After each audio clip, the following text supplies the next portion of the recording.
মন্ত্রী শুক্লাচরণ নোয়াতিয়া বিধানসভা এলাকায় জনগণের যাতায়াতের অসুবিধার সম্মুখীন হতে হচ্ছে। জুলাইবাড়ি বিধানসভা কেন্দ্রের সার্বিক উন্নয়নে কোনো প্রকার কাজ হচ্ছে না বলে অভিযোগ স্থানীয় এলাকার লোকজনের। মন্ত্রী শুক্লাচরণ নোয়াতিয়া জুলাইবাড়ি বিধানসভা নির্বাচনের পূর্বে যে সকল প্রতিশ্রুতি প্রদান করেছিলেন তা সঠিকভাবে পালন করছে না বলে অভিযোগ উঠছে স্থানীয় এলাকা থেকে।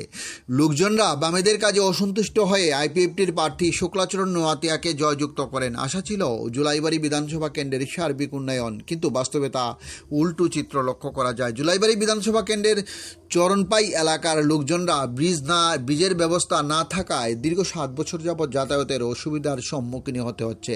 এই এলাকার লোকজনরা যাতায়াতের অসুবিধার্থে মন্ত্রী থেকে শুরু করে স্থানীয় নেতৃত্বদের জানিয়েও কাজের কাজ কিছু হয়নি। ব্রিজ না থাকার ফলে স্থানীয় লোকজনেরা বাজারে, বিদ্যালয় এবং হাসপাতালে যেতে বিশেষ অসুবিধার সম্মুখীন হতে হচ্ছে। সকলকে জানিয়েও কাজের কাজ কিছু না হওয়ায় স্থানীয় লোকজনরা সংবাদ মাধ্যমের মুখোমুখি হতে বাধ্য হন।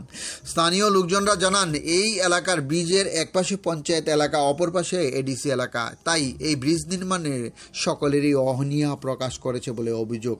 এখন দেখার বিষয়, মন্ত্রী শুক্লাচরণ নোয়াতিয়া নিজ বিধানসভা কেন্দ্রের লোকজনের যাতায়াতের সুবিধার্থে কোনো প্রকার পদক্ষেপ গ্রহণ করে কিনা। ডিউরি রিপোর্ট, টাইমস বাংলা। দেখুন, এই ব্রিজ আজ থেকে প্রায় 8 বছর আগে ভালো ছিল। এরপরে হঠাৎ প্রাকৃতিক দুর্যোগের কারণে এটা সম্পূর্ণরূপে বিধ্বস্ত হয়ে যায়। আমরা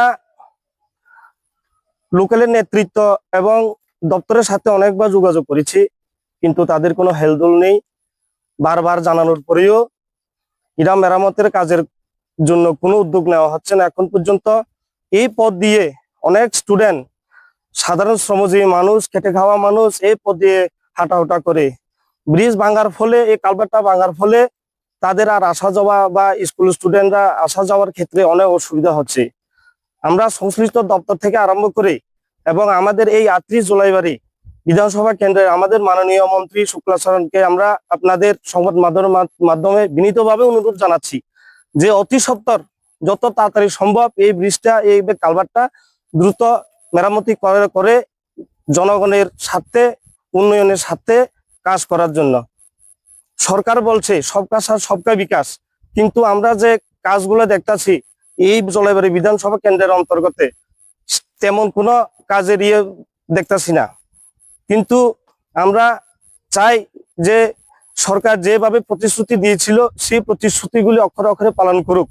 সারা রাজ্যের মধ্যে, বিশেষ করে জেনারেল এরিয়ার মধ্যে যেভাবে উন্নয়নের অগ্রগতি দেখা যাচ্ছে, তদরূপ এই এডিসি এরিয়ার মধ্যে কিন্তু আমরা সেই উন্নয়ন দেখতে পাচ্ছি না। তাই আমরা সরকার এবং আমাদের মাননীয় শুক্লাচরণ বাবুর কাছে আমরা বিনীতভাবে অনুরোধ রাখছি যেন সংশ্লিষ্ট দপ্তরের সাথে যোগাযোগ করে এই ভাঙা কালভার্টটা পুনরায় নির্মাণের উদ্যোগ নেওয়া হয়। নমস্কার।